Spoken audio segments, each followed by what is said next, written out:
चला तर आज आपण बनवूया झणझणीत असा मटण रस्सा. त्यासाठी गॅसवर एक कुकर ठेवूया, त्यामध्ये तेल टाकूया, त्यामध्ये मटण सोडून देऊन त्यावर हळद, मीठ, थोडीशी कोथिंबीर, कांदा आणि हिरव्या मिरच्या टाकून हे हलवून घेऊया.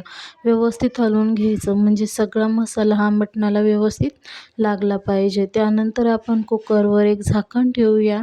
झाकण ठेवून त्यावर आपण एक तांब्या पाणी टाकूया आणि हे पाणी गरम झालं की आपण त्यामध्ये टाकून देऊया. त्यानंतर आपण कुकरला एक झाकण लावूया. 3 ते 4 शिट्ट्या होईपर्यंत शिजवून घेऊया. बघा आपलं हे मटण किती मस्त शिजलेलं आहे. त्यानंतर तवा ठेवूया, त्यामध्ये कांदा हा परतून घेऊया. तर खोबरं, लाल मिरची, थोडेसे धने, डाळवं आणि बेसिक खडे मसाले टाकून तीळ, खसखस टाकून याला असं आपण व्यवस्थित खरपूस भाजून घेऊया.